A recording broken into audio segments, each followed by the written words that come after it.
24 horas, os 7 dias da semana. Sempre fica a reflexão é se nós estamos ligados a esses benfeitores amigos, que nunca nos impõem a presença deles. Nós precisamos acolhê-los em nossos corações, nos nossos pensamentos. Nós escolhemos hoje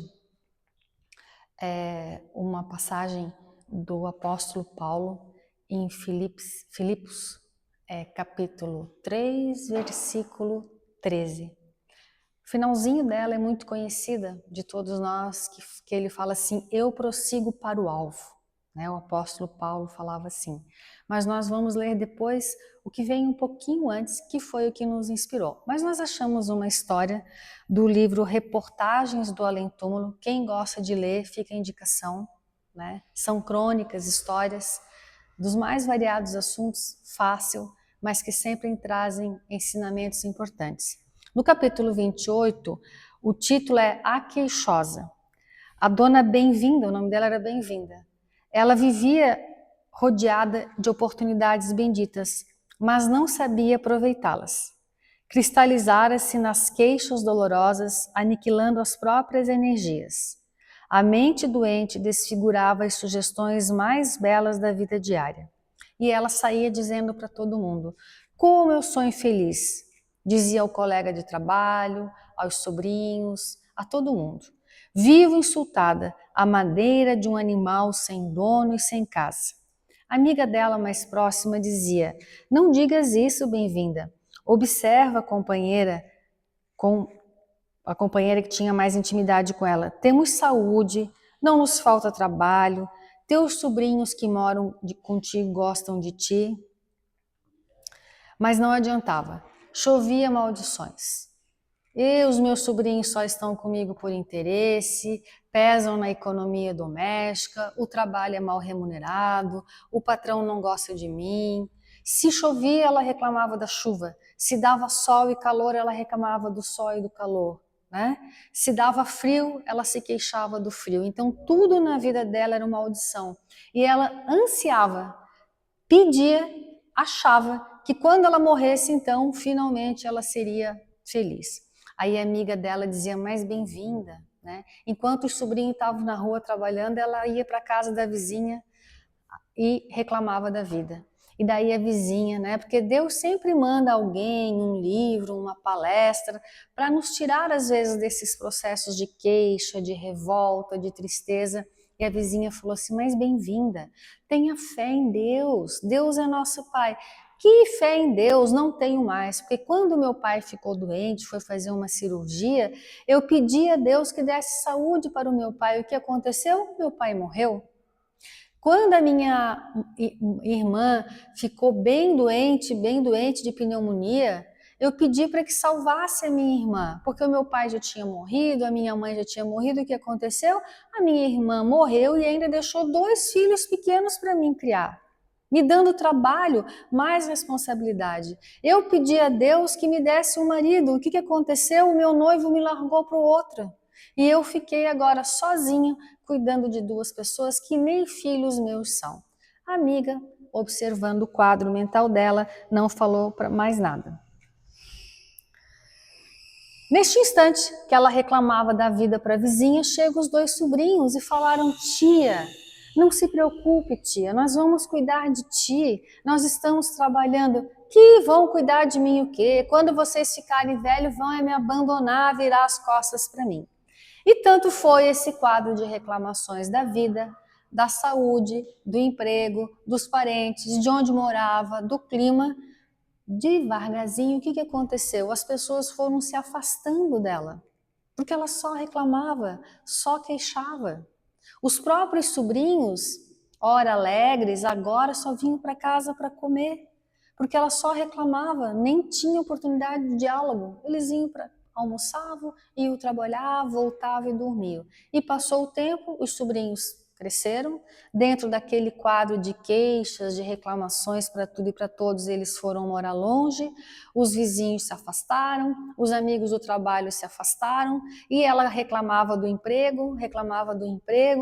Enquanto ela reclamou para os amigos, para os funcionários, não teve problema, até que um dia ela resolveu reclamar do salário, das condições para o chefe.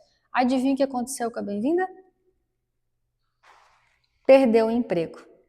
Perdendo o emprego, perdeu o salário, não podia manter a casa dela, teve que vender a casa por um preço baixo, porque é assim, né? Quando a pessoa está com dificuldade, preço baixo. Resumindo, ela morreu quase em situação de mendicância, de pedir ajuda para desconhecidos para sobreviver. Mas a bem-vinda achava que todo esse sofrimento ela ia para um lugar bom no mundo espiritual, porque ela só sofreu, ela foi injustiçada, ela foi abandonada. Chegando lá, ela foi para uma região onde ela estava sozinha, não via ninguém, não tinha natureza. E lá ela blasfemou: como Deus, tu não existe mesmo. Sofri um mundo lá quando estava viva e agora eu aqui continuo a sofrer sozinha. E reclamou, e no mundo espiritual, morta, continuou a se queixar da sua felicidade, que ela não tinha, que ela era infeliz. Mas um dia ela se cansou, porque a gente se cansa. Felizmente, um dia a gente se cansa dos nossos temperamentos, da nossa injustiça perante o amor de Deus. E lembrou da mãe dela e fez uma oração. E sempre que é sincera a nossa oração, que a nossa disposição íntima é sincera, a espiritualidade amiga arranja um jeito de nos auxiliar. E eis que a mãezinha dela aparece, e eu vou ler para vocês aqui o que a mãe dela falou. Minha filha, não te dirijas a nosso pai lamentando o aprendizado em que tu te encontras. Toda queixa viciosa, minha filha, converte-se em crítica injusta à providência divina. Toda queixa não proveitosa, viciosa, que é aquele hábito de nada tá bom na nossa vida, converte-se em crítica injusta à providência divina. Porque Deus providencia tudo para as nossas vidas, para que a gente tenha sucesso nessa encarnação. O Espírito de Joana de Ângeles é que fala isso. Deus não quer o nosso fracasso, quer o nosso sucesso, mas nós não compreendemos os nãos que a vida nos dá, as dificuldades, e não compreendemos muitas vezes que nós pioramos as dificuldades da nossa vida por não aceitar determinadas pessoas, não aceitar o nosso corpo físico, não aceitar a condição financeira. Aqui não está sendo dito para que a gente não lute, não vá atrás, pelo contrário. E o que aconteceu com ela? Ela falou assim: então, mãezinha, pede para Deus para que eu volte para a terra. E sábado aqui, na palestra na Casa Espírita que a Patrícia fez sobre o tema aceitação, ela falou uma coisa muito importante. Quando a gente está do lado de cá, a gente acha que vai ser feliz e ter sucesso como desencarnado. Nós espíritas, né, que já acreditamos na vida após a morte.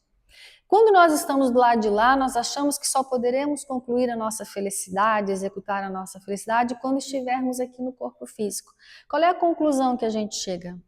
Que não é onde que a gente está, no corpo ou fora do corpo, que vai nos trazer um equilíbrio, uma tranquilidade. É a nossa postura interior conosco, com a vida, com aceitação das leis de Deus, a qual Jesus nos trouxe, vivenciou.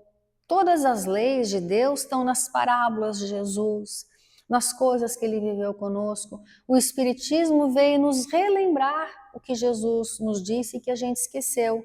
Veio ampliar o nosso entendimento através da ciência espírita, mostrando como é que é este mundo espiritual, nos dando detalhes de como que é a reencarnação, para que ela serve, o mundo espiritual, elementos novos, ampliados, para que a gente possa entender ainda mais o quanto Deus é justo e bom. Mas mesmo assim é difícil, mas nós temos que trabalhar. Aí, a mãe dela falou assim: quando tu te equilibrares um pouco e aceitares a tua situação, tu não vais voltar para o corpo, tu vai trabalhar junto aos que estão lá no mundo físico, que se queixam, que se lamentam, e tu vai ficar junto deles, tentando inspirá-los a terem pensamentos de esperança, de trabalho e de aceitação. Era o processo educativo da vida. Outra lição dessa historinha: nós estamos com as pessoas nos locais, nas situações, não por punição de Deus, mas que é o local onde nós estamos educando a nossa alma. Nós estamos aqui para nos educar como espíritos imortais e filhos de Deus. Aí, no livro Fonte Viva do Espírito de Emmanuel, no item 50, está escrito assim o título: Avancemos, que é o convite para todos nós na noite de hoje, encarnados e desencarnados. Lembrando que não importa se estamos vivos ou mortos, a oportunidade de criar o nosso bem-estar espiritual e emocional é em qualquer lugar, em qualquer situação, com qualquer pessoa. Nós temos que lutar para isso. Aí ele pega uma carta de Paulo a Filipenses, que eu citei no início, capítulo 3, versículo 13, que fala assim: Irmãos, quanto a mim, o apóstolo Paulo, que muito sofreu, começou sendo perseguidor de Cristo e depois se converteu ao cristianismo e difundiu a mensagem do Cristo por todo o mundo, fora do mundo de Jerusalém, que foi açoitado, espancado, preso, a família desertou ele, os apóstolos não confiavam nele porque ele matava os cristãos antes. Então Paulo passou por todas as adversidades. Aí ele fala assim: irmãos, quanto a mim, não julgo que haja alcançado a perfeição. Então, para fazer isso que ele vai propor para nós, a gente não precisa ser perfeito. Onde nós estamos, quem nós somos, todos nós podemos. Mas uma coisa eu faço, é que, esquecendo-me das coisas que para trás ficaram, avanço para as que se encontram diante de mim. Depois ele conclui: sigo para o alvo. Emmanuel faz o seguinte comentário: o passado, todos nós aqui temos passado. Não estou nem citando de outras existências, dessa vida mesmo. Passado de perdas, né? De mortes de pessoas queridas, de abandonos afetivos, de insucesso profissional, de doenças físicas, de traição, de solidão afetiva, ou muitas pessoas às vezes passam a vida inteira tendo que cuidar de toda a família. Essa semana nós tivemos conhecimento de uma história de uma irmã que é diarista, trabalha em 2 empregos todo dia, no sábado ela faz o extra, porque ela que cuida da família dela, do marido, do filho, do irmão e da mãe. E ainda tem tempo para ir na casa espírita. Está lá uma vez por semana, preocupada com os familiares, né? Levando as informações. O irmão teve um surto psiquiátrico, se envolveu, conseguiu atendimento, o irmão não querendo, ela insistiu. Agora, depois de um mês, nas irradiações, ela acompanhando, o irmão chegou na casa espírita, está mais calmo, resolveu tomar medicação. O que isso significa? O esforço dessa irmã.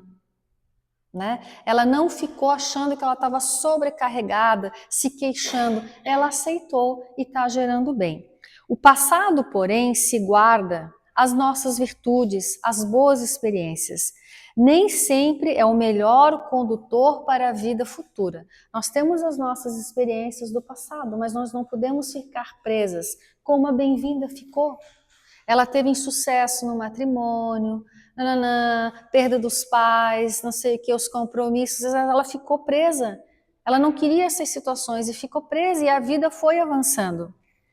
É imprescindível tirar de nossos corações todos os envoltórios que entorpecem ele, que por vezes se transformam em amortalhamento da alma. O que é mortalha? Né? É aquilo que nos prende, nos envolve. O morto não é envolvido naquele pano, então nós temos que tirar do nosso coração tudo que nos prende, que vai entorpecer, segurar as nossas almas. E quem somos nós?